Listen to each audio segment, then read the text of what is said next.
नमस्कार दोस्तों, finance motivation help channel में आपका स्वागत है। तो दोस्तों, आज का तारीख है 29 अक्टूबर, दिन वेडनेसडे। तो बात करते हैं दोस्तों, कल का जो मार्केट चला था यानी कि 28 अक्टूबर को, इससे मेरा म्यूचुअल फंड पर कितना उतार चढ़ाव देखने को मिला है। तो चलिए इसके बारे में अपडेट आपको करते हैं। तो दोस्तों, जो मेरा टोटल इन्वेस्टिंग है 1,94,761 रुपया है, और टोटल रिटर्न में 9,076 रुपया है, लगभग 4.5% के आसपास। और वनडे का रिटर्न है दोस्तों -50 रुपया 76 पैसा का। इस प्रकार से टोटल जो होल्डिंग्स में है इन्वेस्टिंग प्लस रिटर्न मिला करके 2,38,37 रुपया। तो आप लोग को दोस्तों एक चीज़ मैं आपको बताना चाहता हूँ।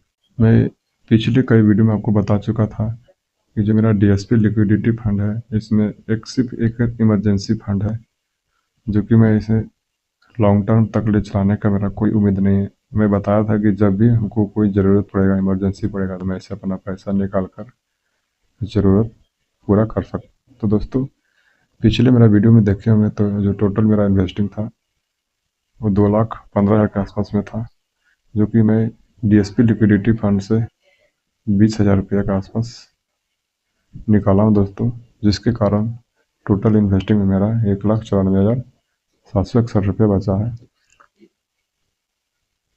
इसलिए टोटल मेरा अगर वीडियो देखते होंगे तो आपको ये सब जानकारी मिलता रहता होगा। तो बात करते दोस्तों कि कौन से फंड में कितना इन्वेस्टिंग है और उसका करंट वैल्यू क्या है। इस प्रकार से मेरा पहला फंड है तो साथियों एक्सिस स्मॉल कैप फंड, जिसमें कि अब तक 39,798 रुपये का इन्वेस्टिंग है, जिसका करंट वैल्यू है 42,696 रुपया। नेक्स्ट फंड है दोस्तों कोटक स्मॉल कैप फंड, जिसमें कि 37,398 रुपये का इन्वेस्टिंग है, और जिसका करंट वैल्यू है 38,713 रुपया। और नेक्स्ट फंड है दोस्तों एक्सिस मिड कैप फंड, जिसमें कि 32,098 रुपये का इन्वेस्टिंग है, और जिसका करंट वैल्यू है 35,523 रुपया।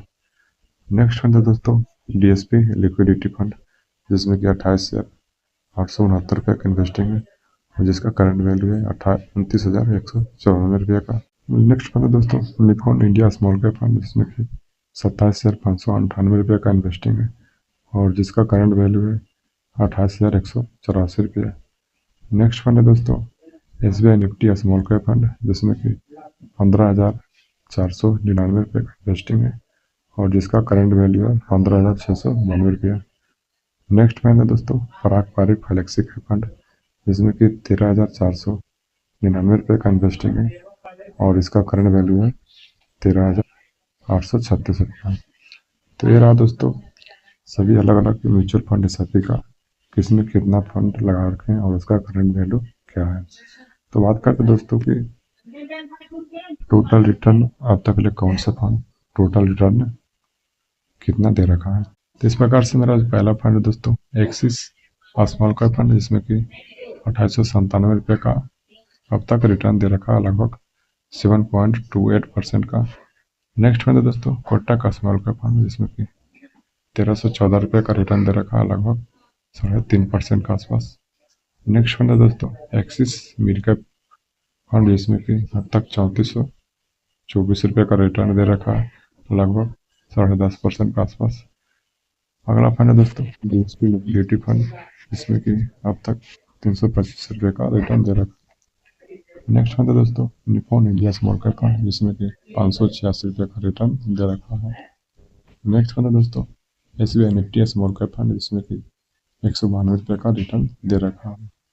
नेक्स्ट फंड है दोस्तों पराग पारिक फ्लेक्सी कैप फंड, जिसमें कि 336 रुपये का रिटर्न दे रखा है दोस्तों। तो बात करते हैं दोस्तों कि कौन से फंड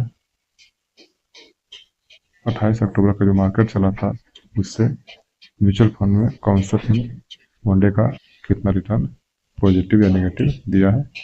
तो पहला फंड है दोस्तों एक्सिस स्मॉल कैप फंड, जिसमें कि 67 रुपये 86 पैसा का पॉजिटिव रिटर्न है। उसके बाद नेक्स्ट फंड है दोस्तों कोटक स्मॉल कैप फंड, जिसमें कि 20 रुपया 19 पैसा का नेगेटिव रिटर्न है। अगला है एक्सिस मिड कैप फंड, जिसमें कि 71 रुपया 38 पैसा का नेगेटिव रिटर्न है। नेक्स्ट दोस्तों DSP लिक्विडिटी फंड, जिसमें कि ₹4.33 का पॉजिटिव रिटर्न है। अगला है Nippon India small cap fund, जिसमें कि ₹3.49 का नेगेटिव रिटर्न है। अगला है साथियों SBI Nifty small cap fund, जिसमें कि ₹14.52 का पॉजिटिव रिटर्न है। अगला है पराग पारिक फ्लेक्सी कैप फंड, जो कि ₹39.41 का नेगेटिव रिटर्न है दोस्तों। तो दोस्तों लगभग मैं अपना सभी म्यूचुअल फंड SIP के अलग अलग MC के बारे में, सभी के बारे में पूरा डिटेल दे दिया दोस्तों। तो दोस्तों ये वीडियो आपको कैसा लगा?